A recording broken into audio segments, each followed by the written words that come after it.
আবিদ, আপনারা তো অনেকগুলো সংস্কারের জন্য প্রস্তাব রেখেছিলেন। সেই জায়গা থেকে নতুন পদ তৈরি করার জন্য বলেছিলেন আপনারা, এবং এর পাশাপাশি আলাদা একটি অন্তর্বর্তীকালীন স্বাধীন সিন্ডিকেট করার কথা বলেছিলেন, এবং এই সংস্কারগুলো না হলে গণতান্ত্রিক ভাবে আপনার প্রকৃত অর্থে গণতান্ত্রিক হবে না, সেই কথাটিও আপনারা বলেছেন। এখন আমরা দেখলাম যে এই গুরুত্বপূর্ণ এই সংস্কার যে প্রস্তাবনাগুলো দিয়েছেন, এটা আমার কাছে ভালো মনে হয়েছে। এই সংস্কারগুলো প্রস্তাব যদি গৃহীত হতো ভালোই হতো, কিন্তু এটা তো হয়নি, এবং আপনারা বলছেন যে এটা সংস্কার না হলে ডাকসু প্রকৃত অর্থে গণতান্ত্রিক হবে না। এখন যে অবস্থা, এখন তো আপনার প্রশাসনের নিরপেক্ষতা নিয়ে কেউ কেউ প্রশ্ন তুলছে, এই সংস্কারগুলো হয়নি। আপনার কাছে কি মনে হয় যে কতটুকু আসলে নির্বাচন ফ্রি অ্যান্ড ফেয়ার হবে, এবং আপনার অর্থে সে গণতান্ত্রিক যে দাবি ছিল সে গণতান্ত্রিক হবে কিনা?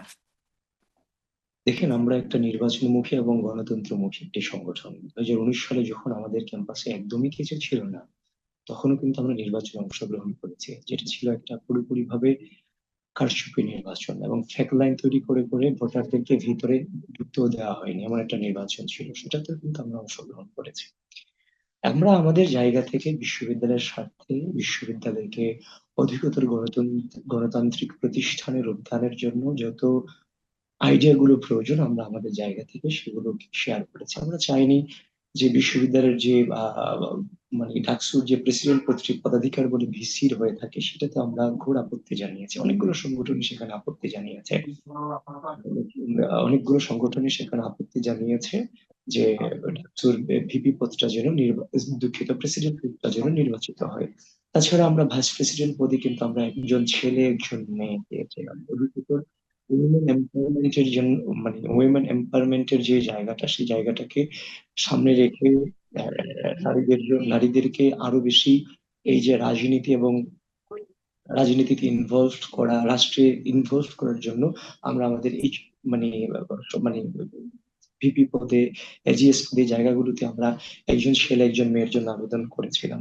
তাছাড়া দেখেন, এই যে রাইট, কিন্তু এখন আপনি কি মনে করছেন, ইলেকশন কতটুকু ফ্রি অ্যান্ড ফেয়ার হবে?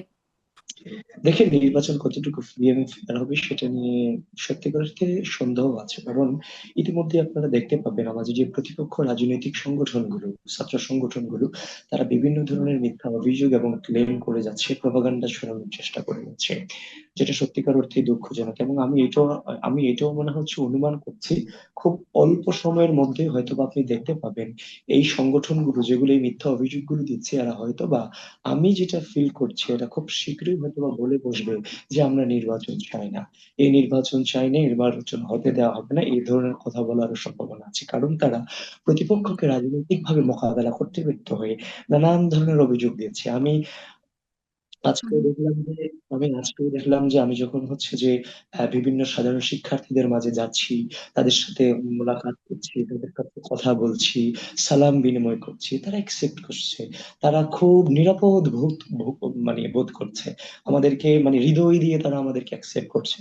এই জায়গাগুলোতে দেখতেছি প্রতিপক্ষ যথেষ্ট হচ্ছে যে অ্যালার্জির কারণ হয়ে গেছে, তারা নানান ধরনের মিথ্যা অভিযোগ আনার চেষ্টা করছে এবং বিভিন্ন ভাবে হচ্ছে যে আমাদেরকে প্রপাগান্ডা চলে আচ্ছা, আমাদের আসবো ইতিমধ্যে আসবো আমি আপনার ইতিমধ্যে কাছে। এস এম ইতিমধ্যে ফরহাদের কাছে একটু শুনে ইতিমধ্যে নিই। এস এম একটু ফরহাদ, একটু একটু একটু আহ, একটু ইতিমধ্যেই ইতিমধ্যেই ইতিমধ্যেই হচ্ছে যে আপনার আমাদের বক্তৃতাগুলোকে বিভিন্ন কাটছাঁট করে আগে পড়ে দিয়ে আমাদের নামে প্রপাগান্ডা ছড়ানো হচ্ছে। আমাদের মেয়েদেরকে বিশেষ করে হচ্ছে যে রোকেয়া হলে আপনি রোকেয়া হলে বিভিন্ন অ্যানোনিমাস আইডি থেকে পোস্ট দেওয়া হচ্ছে আমাদের মেয়েদেরকে কটাক্ষ করে, আমাদের মেয়েদেরকে ছাত্রলীগের মেয়েদের সাথে তুলনা করা হচ্ছে।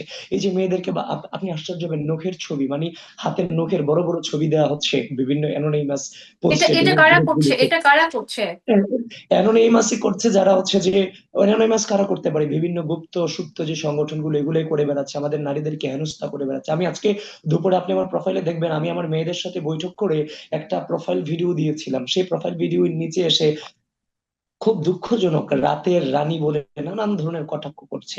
আবার গিয়ে দেখলাম এই এই আইডিটা হচ্ছে যে, অভিযোগটা এই অভিযোগটা কিন্তু শিবিরের প্যানেল থেকে আমি নারী আমি প্রার্থীর আমি বিরুদ্ধেও আমি আমরা শুনছি শোনেন, যে তাকেও যে অনেক যে যে ব্যাশিং এই করা হচ্ছে কমেন্টগুলো করছে, অনলাইনে।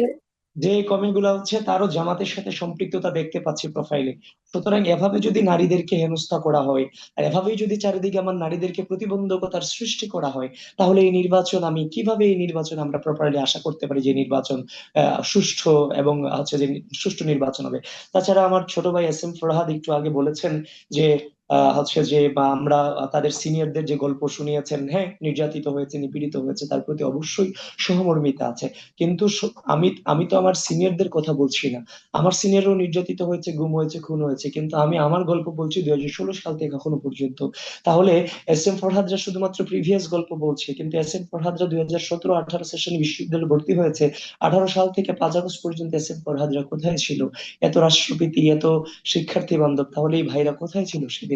তো এই যে ক্যাম্পাস কেন্দ্রিক যে নোংরা রাজনীতির প্রচলন এবং আমাদের নারীদেরকে বারবার হেনস্থা করা হচ্ছে, বিভিন্নভাবে মুক্তিযুদ্ধকে হেয় করা হচ্ছে, এই রাজনীতিগুলো কিন্তু আচ্ছা, 5 আগস্ট পরবর্তীতে মুক্তিযুদ্ধকে আমরা হেয় করা হচ্ছে